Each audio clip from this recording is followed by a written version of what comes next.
Olá, galera, sejam todos bem-vindos e bem-vindas a mais uma aula de arte. Hoje nós vamos fazer uma revisão dos grupos 7 e 8. Para isso, nós vamos utilizar a seção para conferir de cada um dos livros, tá? Para rever alguns conceitos. Então, vamos lá, gente. No livro 7, nós estudamos a cenografia, tá bom? A cenografia.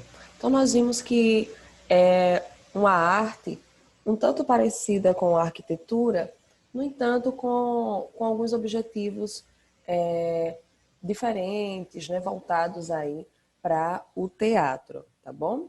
Então, essa primeira questão aqui pergunta quais são os dois elementos que conectam a arquitetura e a cenografia, tá bom? Então, nós vimos, gente, que esses dois elementos trabalhados, né, tão importantes, tanto para a cenografia quanto para a arquitetura, é o espaço e o tempo, tá bom?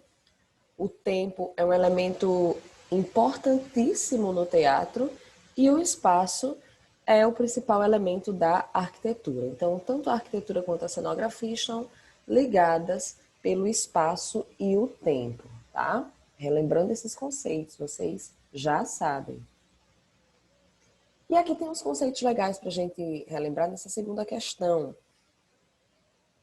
Complete corretamente as lacunas do texto. Os praticáveis, lembram, galera, que o Adolfo Apia trabalhava com a ideia desses praticáveis, que era um cenário de montagem muito rápida, tá? E visualmente muito limpo, tá bom? Só para lembrar. Então vamos lá. Os praticáveis utilizados no teatro foram idealizados pelo cenógrafo Adolfo Apia. Ele substituiu o cenário e seus excessivos visuais por um espaço limpo, utilizando cubos e escadas. Sim, utilizando cubos e escadas. Tá? Então era uma montagem muito rápida, visualmente também ficava muito organizado, né? Muito prático tudo aquilo. Por isso mesmo que foram chamados de praticáveis, tá, gente? Pode ser uma questão aí da nacional, tá bom? Lembrando que essa revisão é voltada para isso. Terceira questão. Contemporâneo do cenógrafo tratado na questão anterior, Eduardo Gordon também inovou a cenografia teatral. De que maneira? Então, nós vamos analisar aqui as alternativas que dizem respeito ao trabalho realizado pelo Gordon, tá, gente? Então, esse cara foi pioneiro na iluminação cênica com luz elétrica. Nós vimos isso, né? Nem sempre a luz elétrica fez parte aí das apresentações cênicas, né? Então, ele foi um dos pioneiros aí a inserir esse tipo de iluminação na apresentação cênica, tá bom, gente? Iluminação com luz elétrica. Ele questionou o uso de cenários bidimensionais. Sim, ele queria algo mais realista, né? Algo tridimensional, algo em que os atores pudessem se envolver mais, tá, gente? E a última, ele propôs o uso de objetos de cena simples, que apenas simbolizassem os elementos desejados. Sim, muitas vezes o cenário ficava muito repleto de objetos, né? E ficava uma cena poluída. Então, ele meio que limpou isso, né? Ele sintetizou. Então, o cenário deveria simbolizar apenas os elementos desejados naquela apresentação. Gente, o Gordon também fez parte de uma corrente artística, né? O simbolismo. A gente viu muito isso, tá aqui na quarta questão, né? O simbolismo. Ele pensava o cenário, pensou em um cenário sem nenhuma tentativa de se assemelhar à realidade. Então era algo mais simbólico mesmo, partindo aí para individualidade, né? Para uma abstração, um cenário que fugisse dessa representação da realidade, tá bom? Dessa mera representação da realidade. E a quinta questão, preencha corretamente as lacunas.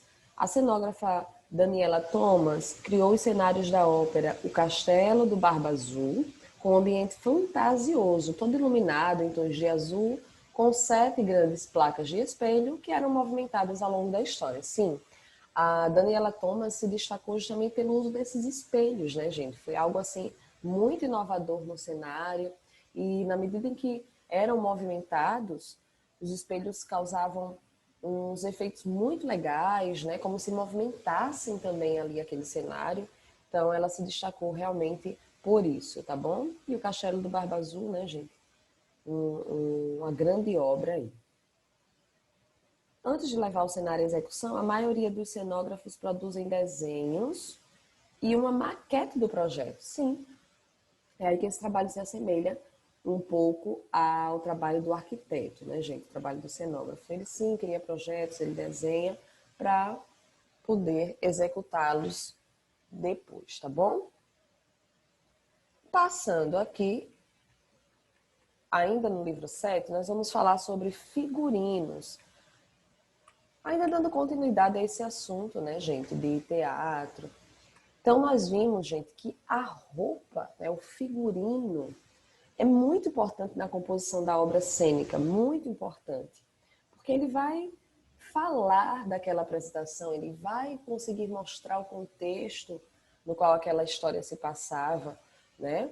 E, além disso, os diretores, os figurinistas, né, que trabalham aí em parceria, eles podem recriar obras clássicas a partir dos figurinos, eles podem inovar por meio dos figurinos. Enfim, nós vimos o uso do rufo elizabetano, que traz ao ator ou atriz que utiliza uma atitude altiva, né? Nós vimos que foi um colar utilizado aí durante o reinado da Rainha Elizabeth I e era uma peça de luxo, era uma peça que trazia essa altivez consigo, né? Então, o figurino é muito importante para passar essas mensagens, né? O que o diretor e o figurinista quer. Nós fizemos essa atividade, tá? Em sala, creio que vocês lembram. E aí nós vamos para cá. Os figurinos são usados, gente, pelo menos desde a Grécia Antiga. Né? Os gregos que inventaram o teatro, eles também inventaram os figurinos, né? Eles sentiram essa necessidade de uma roupa que fizesse parte daquela história, daquele contexto. E aí vamos associar aqui essas colunas. Olha que interessante. Em relação ao figurino, tá, gente? É um bom figurino. Letra A traz informações sobre personagens. É óbvio, o figurino traz essas informações sobre os personagens. Ele indica o contexto em que vive cada personagem. Por meio do figurino, nós conseguimos ver isso. Se é uma peça da Idade Antiga, da Idade Média, se é da atualidade. Complementa a atuação de atrizes e atores. Sim, gente, imagina você fazer uma apresentação medieval, né, da Idade Medieval, que represente essa época, com roupas atuais. Você não vai se sentir, né, realmente naquele contexto. Então, quando você veste um figurino adequado, você incorpora aquelas personagens, né? Você atua de maneira melhor e colabora com as escolhas da direção. Então, os diretores trabalham aí, como eu falei para vocês, em colaboração com o figurinista, que já é, inclusive, a resposta dessa próxima questão, dessa terceira, tá? Então, um trabalho aí colaborativo do figurinista com o diretor, tá bom, gente? Com o diretor. E o que é que nós podemos fazer, né, em relação a esses figurinos? Nós vimos o seguinte, gente, que eles podem ser fiéis ao tempo cronológico, tá? Ou seja, se eu vou fazer uma peça medieval, eu posso remontar todo o cenário medieval, os figurinos também medievais, ou eu posso inovar, eu posso fazer uma peça que se passe, né, a história na época medieval, mas eu posso colocar figurinos modernos, posso. Ou eu também posso misturar esses elementos. Então, tem 3 formas de se utilizar dos figurinos, tá bom, gente? Gente, quem são os figurinistas? De onde vêm, né? Nessa quinta questão aqui. De onde vem, quais são as áreas de formação do figurinista, né? Geralmente eles vêm das artes visuais, vêm do teatro, vêm da moda ou até mesmo da arquitetura, tá? Podem vir também de outras áreas, mas geralmente vem dessas 4 áreas aqui, tá bom?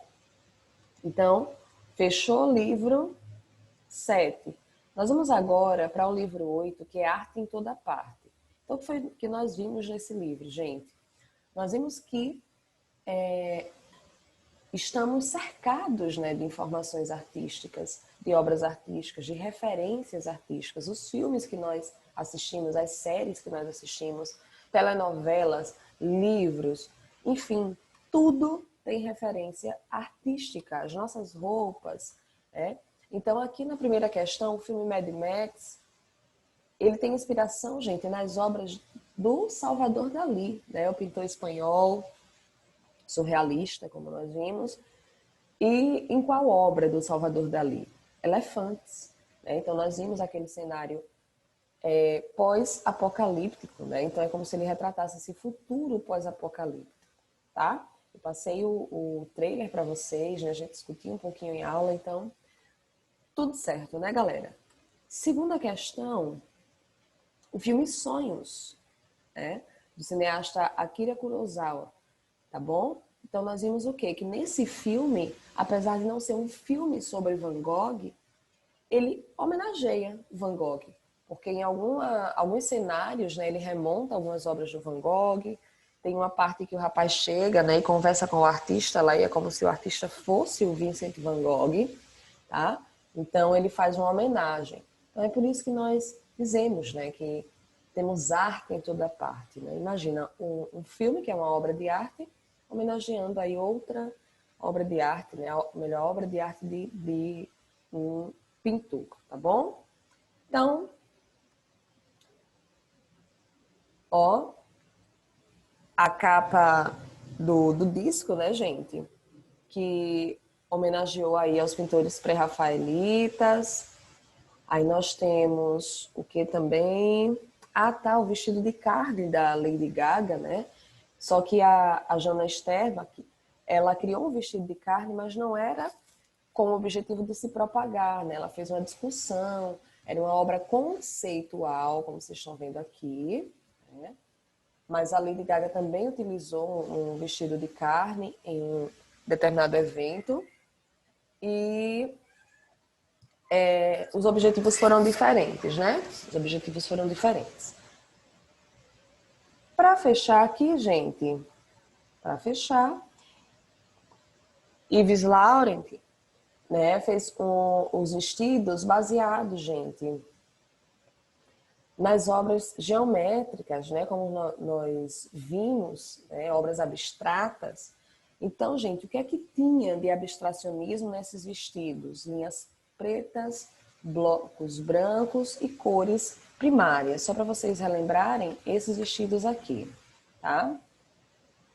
Esses vestidos aqui. Então, inspirado, gente, na obra de Piet Mondrian, tá? Um artista abstracionista. Então, olha que legal, né? Vocês provavelmente já viram aí um quadro, né, com esse motivo geométrico aqui. Tá bom, galera? Muito obrigada pela atenção de vocês e até a próxima.